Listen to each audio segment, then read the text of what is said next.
Welcome friend, આપણી જે exam આવી રહી છે નજીક એને ધ્યાનમાં લઈને આપણે એક રિવિઝન માટેની સિરીઝ લઈને આવ્યા છે, જેમાં અલગ અલગ વિડીયો આપણે રેકોર્ડ કરીને શેર કરી રહ્યા છીએ. એમાં અત્યાર સુધીમાં રિપોર્ટ અને ઇન્ડેક્સ અને ડિફેન્સ આ બે ટોપિક ઓલરેડી શેર કરી દીધા છે. ડિફેન્સનો પાર્ટ 1 અને પાર્ટ 2 એમ બંને પાર્ટમાં બે વિડીયો શેર કર્યા છે, જેમાં એક્ઝામમાં પૂછાય એવા અને મોસ્ટ ઇમ્પોર્ટન્ટ ટોપિક હોય એવા કે જે હાઇલાઇટેડ છે અને એક્ઝામમાં 100% પૂછાવાના છે એવા ટોપિક આપણે કવર કર્યા હતા. અને આજે હવે સ્પેસનો ટોપિક આપણે કવર કરવા જઈ રહ્યા છીએ, જે પણ એક્ઝામના પોઈન્ટ ઓફ વ્યૂથી મોસ્ટ ઇમ્પોર્ટન્ટ છે. આપણે જાણીએ છીએ કે જીપીએસસીની એક્ઝામ હોય કે બીજી કોઈ પણ એક્ઝામ હોય જેમાં કરંટ અફેરનું વેઇટેજ વધારે હોય, ત્યાં સ્પેસ એક એવો ટોપિક છે કે જેમાંથી તમને 100% ક્વેશ્ચન પૂછાતો જ હોય અને પૂછાશે. તો આવા સ્પેસને લગતા જે ઇમ્પોર્ટન્ટ આખા વર્ષના ટોપિક હતા એનું કમ્પાઇલેશન આજે લઈને તમારી સાથે શેર કરી રહ્યો છું. તો આજે અગત્યના જે ટોપિક છે એને ફટાફટ આપણે શેર કરી લઈએ, ડિસ્કસ કરી લઈએ. સૌથી પ્રથમ એક ટોપિક છે, ભારતના પ્રથમ ખાનગી રીતે વિકસિત રોકેટનું નામ શું છે? પ્રથમ ખાનગી રીતે વિકસિત રોકેટનું નામ શું છે? ઓપ્શન છે આકાશ, વિક્રમ એસ, વિક્રાંત એસ અને સૂર્ય.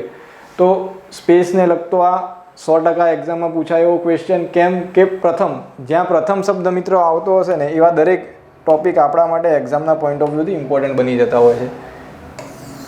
પ્રથમ ખાનગી રીતે વિકસિત રોકેટ છે જે ફર્સ્ટ ટાઈમ કોઈ ખાનગી કંપની દ્વારા બનાવવામાં આવ્યું છે અને એટલા માટે જે ઇમ્પોર્ટન્ટ છે એનો આન્સર છે વિક્રમ એસ. વિક્રમ એસ એ સૌ પ્રથમ ખાનગી રીતે ભારતમાં નિર્મિત રોકેટ છે, એટલા માટે એક્ઝામમાં આપણે ફરજિયાત યાદ રાખીશું.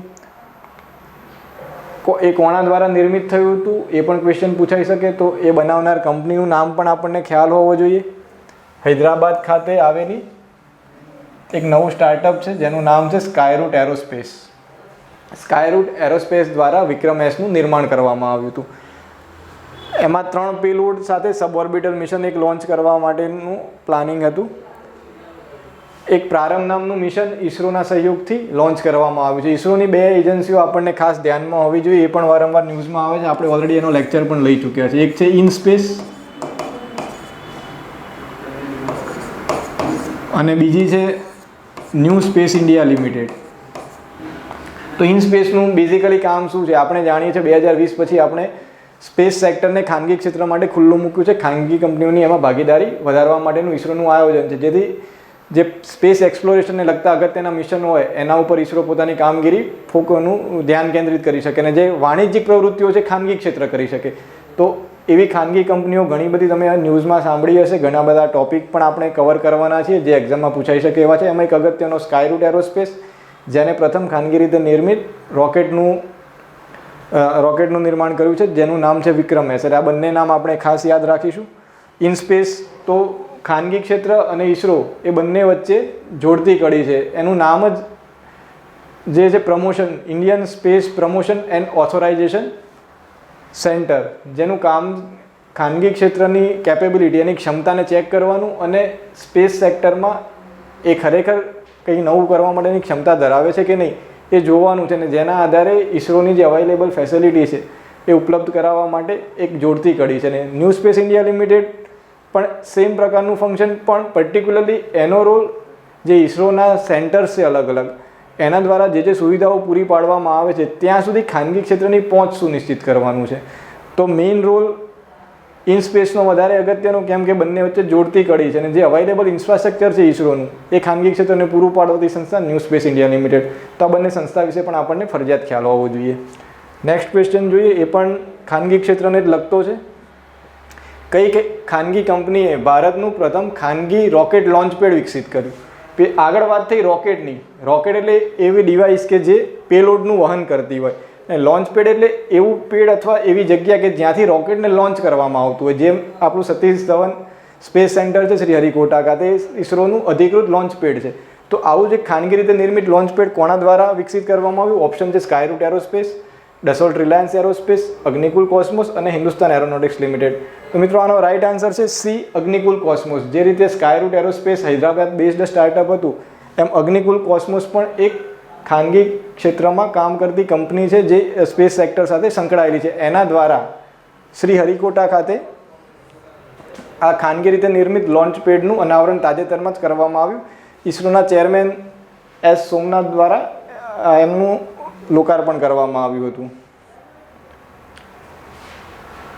કંપનીનું નામ અને એના દ્વારા એક બીજું ડિવાઇસ પણ એને અગ્નિબાન કરીને એક પ્રક્ષેપણ યાન પણ એને વિકસિત કર્યું છે, એ પણ આપણા ધ્યાનમાં હોવું જોઈએ. અગ્નિબાનને પણ એક યાદ રાખીશું. કોના દ્વારા વિકસિત થયું છે? તો અગ્નિકુલ કોસ્મોસ દ્વારા.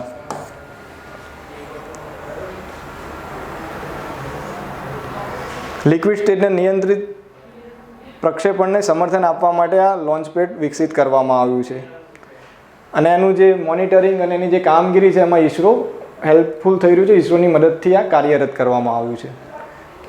તો આ પણ એક લોન્ચ પેડ, બે ખાનગી રીતે નિર્મિત રોકેટ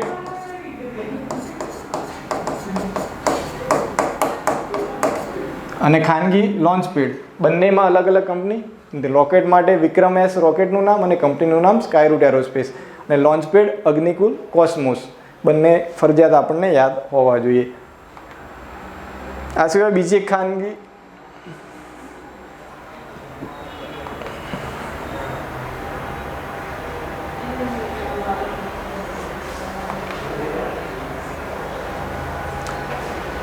ઇનસ્પેસ વિશે આગળ શેર કર્યું તો ઈસરો અને ખાનગી કંપની વચ્ચે સિંગલ પોઈન્ટ ઇન્ટરફેસ પ્રોવાઈડ કરશે અને ન્યૂ સ્પેસ ઇન્ડિયા લિમિટેડ એ ભારતીય ઉદ્યોગ ભાગીદારો દ્વારા વ્યાપારી હેતુઓ માટે ઈસરો દ્વારા જે પણ રિસર્ચ એન્ડ ડેવલપમેન્ટ થયા હોય અને જે પણ સુવિધા ઉપલબ્ધ હોય એ ખાનગી ક્ષેત્રને ઉપલબ્ધ કરાવશે. તો આ બંને સંસ્થા પણ આપણા ધ્યાનમાં ફરજિયાત હોવી જોઈએ.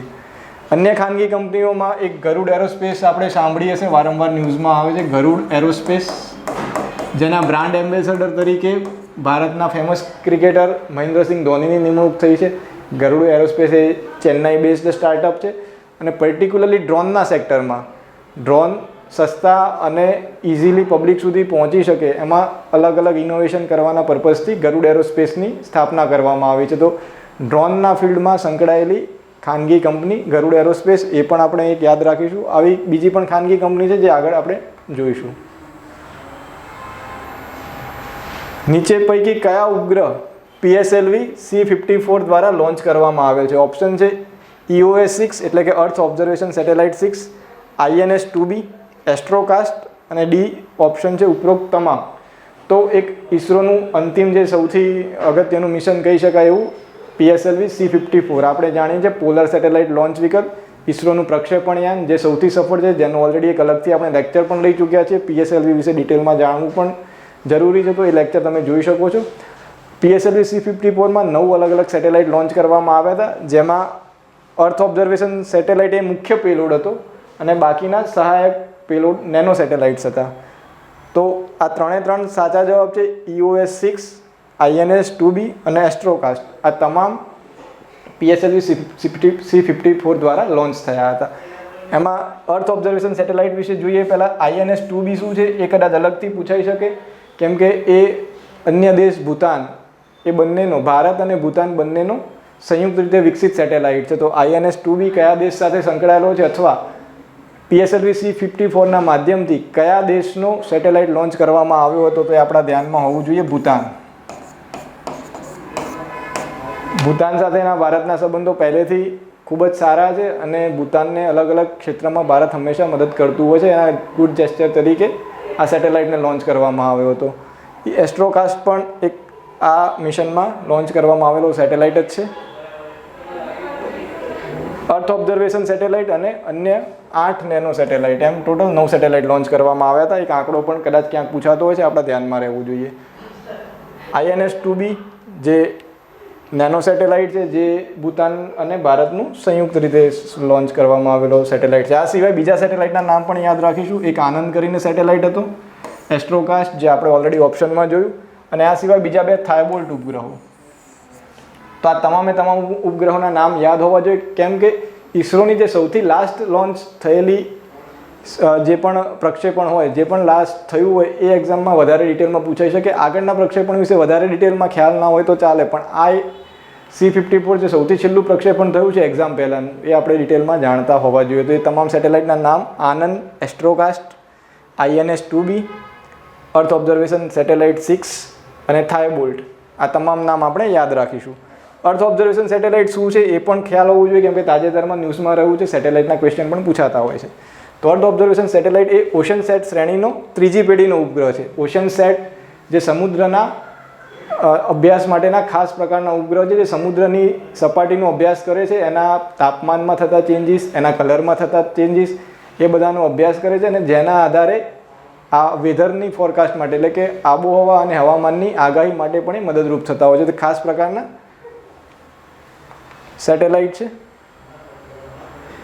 મેઇન હેતુ એનો સમુદ્રના રંગ એટલે કે કલરના આધારિત ડેટા, સમુદ્રની સપાટીનું તાપમાન, પવનનો વેગનો અભ્યાસ, એ તમામને ધ્યાનમાં લઈને સમુદ્રશાસ્ત્ર, આબોહવા અને હવામાનને લગતી અલગ અલગ આગાહી કરવા માટે એ ઉપયોગી થતા હોય છે. તો અર્થ ઓબ્ઝર્વેશન સેટેલાઇટનો ઉપયોગ શું છે એ પણ આપણા ધ્યાનમાં રહેવું જોઈએ. એક ટોપિક ન્યૂઝમાં તો આર્ટેમિસ કયા દેશ દ્વારા છોડવામાં આવેલ મૂન રોકેટ છે. આર્ટેમિસ કયા દેશ સાથે સંકળાયેલું છે?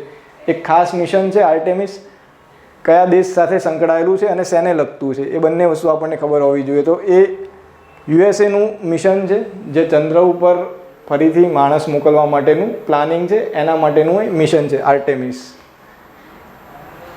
જેની પૂર્વ તૈયારીના ભાગરૂપે ઓરિયન રોકેટને તાજેતરમાં લોન્ચ કરવામાં આવ્યું હતું, જેને હમણાં રિકવર પણ કરવામાં આવ્યું પેસિફિક મહાસાગરના વિસ્તારમાંથી. એટલા માટે આ ન્યૂઝમાં હતું અને અગત્યનું. અમેરિકન સ્પેસ એજન્સી, જેનું નામ આપણને ખ્યાલ હોવો જોઈએ, નાસા, એનું સૌથી શક્તિશાળી રોકેટ જે હતું એના ઉપયોગથી આર્ટેમિસ ચંદ્ર ઉપર લોન્ચ કરવા માટેનું એમનું પ્લાનિંગ છે અને એની પૂર્વ તૈયારીના ભાગરૂપે ઓરિયન કેપ્સ્યુલને લોન્ચ કરવામાં આવી હતી. ઓરિયન કેપ્સ્યુલ પણ આપણે યાદ રાખીશું. એનો પૂર્વ તૈયારીનો ભાગરૂપે એક પ્રાયોગિક અખતરો હતો, એક્સપેરિમેન્ટ હતો.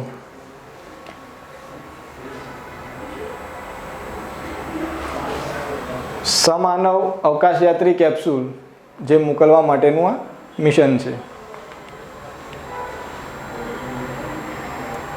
હકુટો આર શેનું સંશોધન મિશન છે?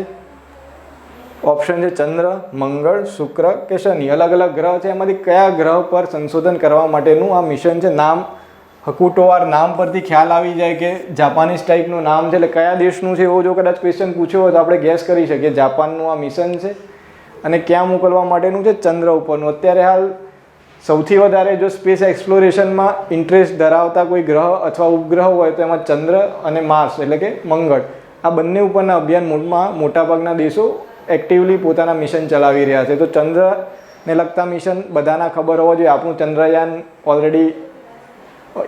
ઓલરેડી એનું પ્લાનિંગ ચાલી રહ્યું છે. આર્ટેમિસની આપણે વાત જોઈએ તો નાસાનું મિશન હતું. હકુટો છે જાપાનની ખાનગી કંપની દ્વારા વિકસિત, જક્સા એટલે કે જાપાનની જે સ્પેસ એજન્સી છે, એજન્સી જે છે એનું નામ છે જાક્સા. એના સહયોગથી જાપાનની એક ખાનગી કંપની છે જેનું નામ છે ઇનસ્પેસ ઇન્ડસ્ટ્રી અને સ્પેસ એક્સ ફાલ્કન 9 જે ખાનગી કંપની છે યુએસએની. આપણે જાણીએ છીએ સ્પેસ એક્સનું ખાનગી ક્ષેત્રમાં સૌથી વધારે નામ છે, જેના ફાલ્કન 9 નામના રોકેટ ખૂબ જ સફળ છે અને એના માધ્યમથી ઘણા બધા ખાનગી પ્રક્ષેપણ થતા હોય છે. એના દ્વારા આ મિશન લોન્ચ કરવામાં આવ્યું છે, જેમાં ખાનગી લેન્ડર M1, લેન્ડરનું નામ છે M1, એને યાદ રાખીશું. અને એક રોવરનું નામ ખાસ યાદ રાખીશું જે ન્યૂઝમાં હતું અને અલગથી એક્ઝામમાં પૂછાઈ શકે છે, જેનું નામ છે એક્સપ્લોરર રશીદ.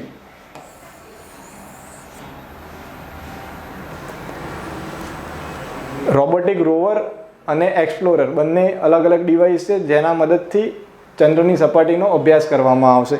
તો આ જે એક્સપ્લોરર છે જેનું નામ છે રશીદ અને કોના દ્વારા બનાવવામાં આવ્યું હતું? તો યુએઈ દ્વારા બનાવવામાં આવેલું એ રોવર છે, એક્સપ્લોરર છે સોરી. રશીદ નામનું એક્સપ્લોરર કયા દેશ દ્વારા બનાવવામાં આવ્યું હતું? યુએઈ દ્વારા. આવો પણ ક્વેશ્ચન પૂછાઈ શકે, ધ્યાનમાં હોવું જોઈએ. યુએઈના જે શાહી પરિવાર છે એમના નામ પરથી એનું નામ આપવામાં આવ્યું હતું એક્સપ્લોરર રશીદ. તો હકુટો આર નામ પરથી ખ્યાલ આવે કે જાપાનીઝ નામ છે. હકુટોનો મિનિંગ એવો થાય છે કે સસલા જેવું પદાર્થ અથવા સસલા જેવી આકૃતિ, એના માટે વપરાતો શબ્દ છે. જાપાનીઝ માન્યતા મુજબ ચંદ્રની સપાટી ઉપર સસલું રમ્યું રહ્યું હોય એવું માનવામાં આવે છે અને એના માટે વપરાતો શબ્દ છે હકુટો આર. તો હકુટો આર શું છે આપણા ધ્યાનમાં રહેવું જોઈએ. કયા દેશનું મિશન છે, શેને લગતું મિશન છે અને કોના દ્વારા એ લોન્ચ થઈ રહ્યું છે? તો આઈસ્પેસ કરીને ખાનગી કંપની છે જાપાનની, એના દ્વારા લોન્ચ થવાનું છે આ ચંદ્ર પરનું મહત્ત્વનું મિશન.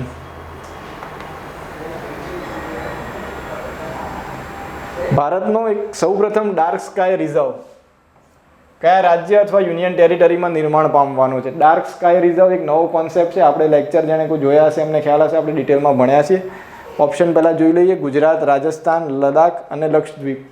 તો ડાર્ક સ્કાય રિઝર્વ એક ભારતમાં સૌપ્રથમ નિર્માણ થવા જઈ રહ્યું છે લદ્દાખ ખાતે.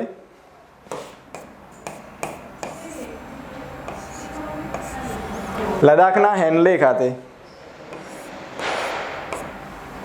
લદ્દાખના હેનલે ખાતે પ્રથમ ડાર્ક સ્કાય રિઝર્વનું નિર્માણ થવા જઈ રહ્યું છે.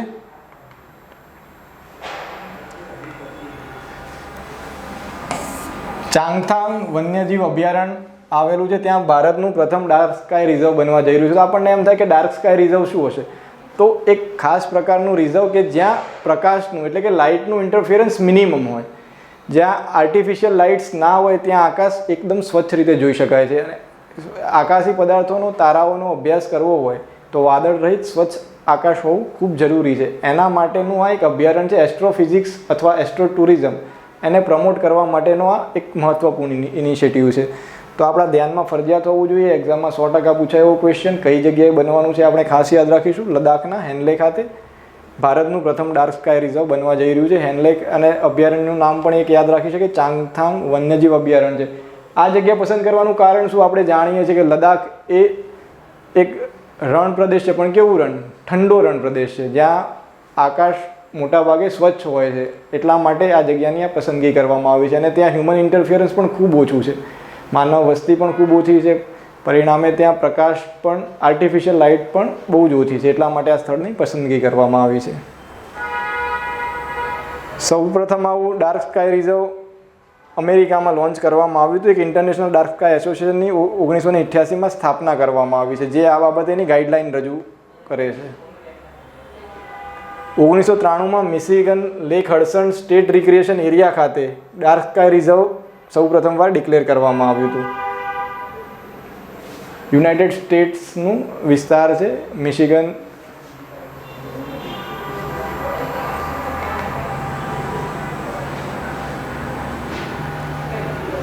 RH-200 સાઉન્ડિંગ રોકેટમાં બળતણ તરીકે કયું મટીરિયલ વપરાય છે? RH-200 સાઉન્ડિંગ રોકેટ વારંવાર ન્યૂઝમાં રહેતા રોકેટ છે, જેમાં બળતણ તરીકે કયો પદાર્થ અથવા કયું મટીરિયલ વપરાય છે આપણને ખ્યાલ હોવો જોઈએ. RH-200 વિશે પણ એક ઓવરવ્યૂ મેળવી લઈએ નેક્સ્ટ સ્લાઇડમાં. તો HTPB હાઇડ્રોક્સી ટર્મિનેટેડ પોલીબ્યુટીડાઇન. HTPB એ હાલમાં એમાં વપરાતો બળતણ તરીકે વપરાતો પદાર્થ છે. ઓરિજિનલી એમાં PVC બેઝડ મટીરિયલ વપરાતું હતું, પરંતુ 2020માં સફળતા મળ્યા પછી હાલમાં HTPBનો ઉપયોગ થાય છે.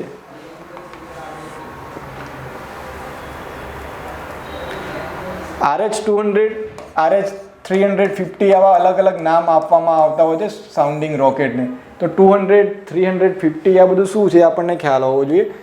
તો 200 એ રોકેટનો વ્યાસ દર્શાવે છે. 200 મિલીમીટર એ રોકેટનો વ્યાસ દર્શાવે છે, જેના આધારે એને RH-200 નામ આપવામાં આવતું હોય છે. એ 3.5 મીટર હાઇટ ધરાવતા એક પ્રકારના રોહિણી રોકેટ છે. રોહિણી આપણા જે ઓરિજિનલ સૌપ્રથમ રોકેટ્સ હતા, જેના માધ્યમથી આપણે પ્રક્ષેપણની શરૂઆત કરી હતી, એ રોહિણી કેટેગરીના રોકેટ છે.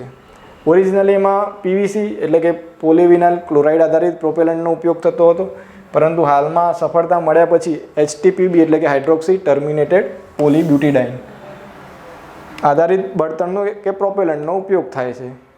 એનું ટેસ્ટિંગ ક્યાં થતું હોય છે? તો આપણને ખ્યાલ હોવું જોઈએ. થુંબા ખાતે આપણું ઇક્વિટોરિયલ રોકેટ લોન્ચિંગ સ્ટેશન આવેલું છે. આવો ક્વેશ્ચન પણ ક્યારેક પૂછાઈ શકે કે ઇક્વિટોરિયલ રોકેટ લોન્ચિંગ સ્ટેશન ક્યાં આવેલું છે? થુંબા ખાતે. અને કેમ આવેલું છે?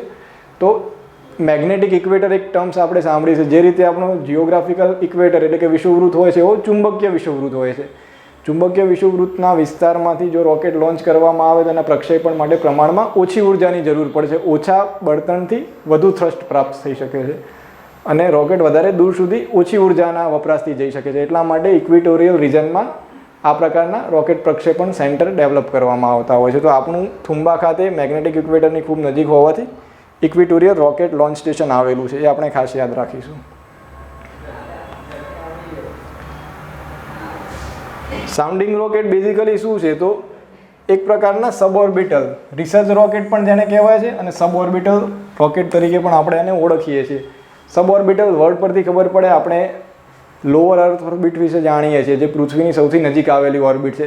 એનાથી પણ નીચા વિસ્તારમાં જ્યારે કોઈ વસ્તુનું પ્રક્ષેપણ કરવું હોય અથવા ત્યાં કંઈ સંશોધન કરવું હોય તો એના માટે આ ખાસ રોકેટનો ઉપયોગ થતો હોય છે, જે પ્રમાણમાં ઓછું ક્ષમતા ધરાવતા રોકેટ છે, જેનો ખાસ પ્રાયોગિક ધોરણે ઉપયોગ થતો હોય છે. વૈજ્ઞાનિક પ્રયોગો કરવા માટે અને કેટલાક મેઝરમેન્ટ કરવા માટે એનો ઉપયોગ થાય છે. જનરલી 48થી 145 કિલોમીટરની ઊંચાઈ સુધી કોઈ લોન્ચિંગ કરવાનું હોય તો આ સાઉન્ડિંગ રોકેટનો ઉપયોગ થતો હોય છે. એટલે લોઅર અર્થ ઓર્બિટથી પણ નીચેના વિસ્તારોમાં આ રોકેટ ઉપયોગમાં લેવાતા હોય છે. તો સાઉન્ડિંગ રોકેટ શું છે આપણા ધ્યાનમાં હોવું જોઈએ, કેમ કે ઘણીવાર ન્યૂઝમાં રહેતા હોય છે અને એક્ઝામના પોઈન્ટ ઓફ વ્યૂથી પણ ઇમ્પોર્ટન્ટ. ઈસરોનું કયું મિશન સૂર્યની સપાટીના અભ્યાસ સાથે સંકળાયેલું છે? ઓપ્શન છે આદિત્ય L1, MOM, ગગનયાન અને આર્ટેમિસ. તો આર્ટેમિસ તો જોયું કે એની સાથે ઇન્ડિયાને કોઈ રિલેશન નથી, એ અમેરિકાનું મિશન છે. આનો બેસ્ટ ઓપ્શન આપણે વિચારવો હોય તો સૂર્ય જનરલી આપણા આગળ પણ એ લેક્ચર જે કર્યો હતો એમાં આપણે ડિસ્કસ કર્યું હતું કે ઈસરો દ્વારા અથવા ભારતમાં જે પણ નામ આપવામાં આવતા હોય છે, આપણા સાંસ્કૃતિક નામ અથવા તો જે તે વસ્તુના અન્ય મિનિંગફુલ નામ હોય એના આધારે જે નામ આપવામાં આવતા હોય છે. તો સૂર્યને આપણે જાણીએ છીએ આદિત્ય કહીએ છીએ, આપણે સંસ્કૃત ભાષાનો વર્ડ છે. તો આદિત્ય L1 એ સૂર્યને લગતું જ મિશન હોઈ શકે, તો જેવું નામ આપણે પસંદ કર્યું હોય, યાદ રાખવું હોય તો એ રીતે ઇઝીલી યાદ રાખી શકીએ છીએ. આદિત્ય L1 એ સૂર્યની સપાટીના અભ્યાસ સાથે સંકળાયેલું અગત્યનું મિશન. L1 અહીંયા શું ઇન્ડિકેટ કરે છે? એક નામ છે લેગ્રેન્જ પોઈન્ટ. અલગ અલગ લેગ્રેન્જ પોઈન્ટ આવેલા હોય છે, જેના વિશે આપણે આગળ ભણ્યા હતા. જ્યારે આકાશમાં બે અવકાશી પદાર્થ આવેલા હોય, એઝ ફોર એક્ઝામ્પલ સન, અહીંયા પૃથ્વી એટલે અર્થ, એ બંનેની વચ્ચેનો એક પોઈન્ટ એવો મળશે આપણને કે જ્યાં બંનેના ગુરુત્વાકર્ષણ બળની અસર શૂન્ય થઈ જાય. એટલે ત્યાં જે કોઈ પદાર્થ અથવા ઓબ્જેક્ટને રાખવામાં આવ્યો હોય તો એ સ્થિર રહેશે. આવા પોઈન્ટને લેગ્રેન્જ પોઈન્ટ તરીકે ઓળખવામાં આવતા હોય છે. તો આ જે મિશન લોન્ચ કર્યું છે એ L1 નામના લેગ્રેન્જ પોઈન્ટ ઉપર લોન્ચ કરવામાં આવ્યું છે. જે પણ એમાં સેન્સર્સ અથવા જે પણ પ્રાયોગિક ઇન્સ્ટ્રુમેન્ટ્સ હશે એ L1 પોઈન્ટ ઉપર સ્થિર રહેશે અને ત્યાં રહીને સૂર્યની સપાટીનો અભ્યાસ કરશે. તો L1 લેગ્રેન્જ પોઈન્ટ એ પણ આપણા ધ્યાનમાં હોવું જોઈએ. શું છે? એક સાયન્ટિસ્ટ હતા લેગ્રેન્જ, એમના નામ પરથી નામ આપવામાં આવેલ છે. આ મિશન એસ્ટ્રોસેટ પછી ઈસરોનું બીજું અવકાશ આધારિત ખગોળશાસ્ત્ર મિશન છે. એસ્ટ્રોસેટ પણ આ પ્રકારનું અવકાશીય અભ્યાસ માટેનું અગત્યનું મિશન હતું. આદિત્ય L1 પહેલાં આદિત્ય 1 તરીકે નામ આપ્યું હતું, ત્યારબાદ એમાં થોડા ચેન્જીસ કરવામાં આવે, આદિત્ય L1 નામ આપવામાં આવ્યું. એમાં લોન્ચ વ્હીકલ તરીકે PSLV XL એટલે કે પોલાર સેટેલાઇટ લોન્ચ વ્હીકલ, એનું એક્સ્ટ્રા લાર્જ વર્ઝન જે વધારે વજન વધારે પેલોડનું વહન કરવા માટે સક્ષમ છે અને વધુ દૂર સુધી વહન કરવા માટે સક્ષમ છે એવું PSLV XL જેનો ઉપયોગ કરવામાં આવશે. એમાં અલગ અલગ 7 પેલોડ સાથે જશે, જે અલગ અલગ ડિવાઇસીસ અને ઇન્સ્ટ્રુમેન્ટ હશે જે સૂર્યની સપાટીનો અભ્યાસ કરશે. એમાં જે કોરોનલ માસ ઇજેક્શન ટર્મ્સ આપણે સાંભળતા હોય છે, જેમાંથી જે સૌર પ્રવાહ જનરેટ થતા હોય છે એનો એ અભ્યાસ કરશે. એમ અલગ અલગ સૂર્યની સપાટીને લગતા અભ્યાસ કરવા માટેનું એ મિશન છે. તાજેતરમાં ન્યૂઝમાં રહેલી એક ટર્મ ALH 84001 એટલે કે 84001 શું છે? તો આ પ્રકારના ટર્મ્સના ક્વેશ્ચન આવતા હોય જેને આપણે મેમોરાઇઝ કરવા પડે, યાદ રાખવા પડે, જેમાં કોઈ લોજિક કે હોતું નથી.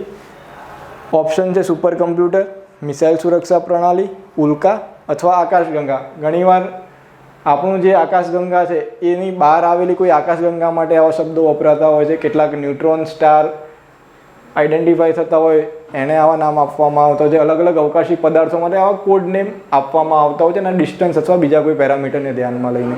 તો હાલ જે આ ન્યૂઝમાં છે 84001 એ એક પ્રકારની ઉલ્કા છે જે ઓલરેડી પૃથ્વીની સપાટી ઉપર આવી ચૂકેલી છે. 1984માં આ ઉલ્કા એન્ટાર્કટિકા વિસ્તારના એલન હિલ વિસ્તારમાં જોવા મળી હતી.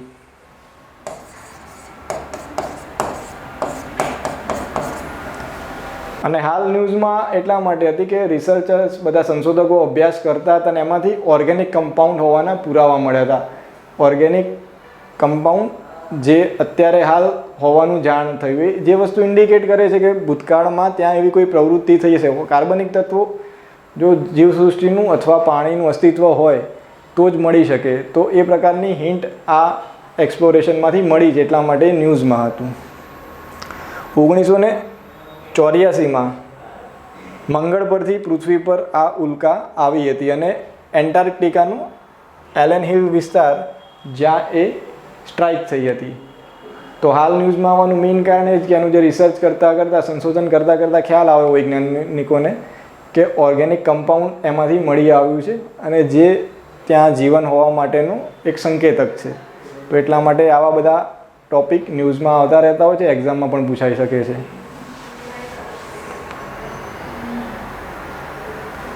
પ્રાજસ્વ દ્વારા જીપીએસસી ફાઉન્ડેશન બેચ ઓલરેડી મિત્રો સ્ટાર્ટ થઈ ગઈ છે. જે લોકો લોંગ ટર્મ તૈયારી કરવા માગતા હોય એમના માટે આ ગોલ્ડન ઓપોર્ચ્યુનિટી છે, જ્યાં 600થી વધારે કલાકનું કોચિંગ, ફ્રી મેન્ટરશિપ પ્રોગ્રામ જે તમારી સ્ટ્રેન્થ વીકનેસીસના ઇવેલ્યુએશન માટે ખૂબ જ જરૂરી છે. એના માટે વીકલી, મંથલી, રેગ્યુલર ટેસ્ટ પણ જરૂરી છે. એ તમામ ફેસિલિટી પ્રાજસ્વ તમને આપી રહ્યું છે. તો પ્રોપર ઇવેલ્યુએશન સાથે આગળ વધવા માટે આ બેસ્ટ ઓપોર્ચ્યુનિટી છે. જીપીએસસીની બેચમાં જે મિત્રો લોંગ ટર્મ પ્લાનિંગ કરી રહ્યા હોય જોડાઈ શકે છે. એ સિવાય પીએસઆઈમાં 55થી વધારે વિદ્યાર્થીઓ પ્રાજસ્વના માધ્યમથી પાસ થઈ ચૂક્યા છે. આપ જોઈ શકો છો અલગ અલગ વિષયની નિષ્ણાત ફેકલ્ટી જેમની પાસે 5 વર્ષથી વધારે વર્ષનો અનુભવ છે. એવા અનુભવી ફેકલ્ટી દ્વારા કોચિંગ આપવામાં આવી રહ્યું છે. ઓલરેડી ફિઝિકલ ટ્રેનિંગ પણ એમાં ઇન્ક્લુડ કરી છે. તો એક ફૂલ પેકેજ કહી શકાય. તો પીએસઆઈ બનવાવાળાની જેની ઈચ્છા હોય, ખાખી જેનું સપનું હોય પૂરું કરવા માટે આપ જોડાઈ શકો છો પીએસઆઈની લોંગ ટર્મ બેચમાં.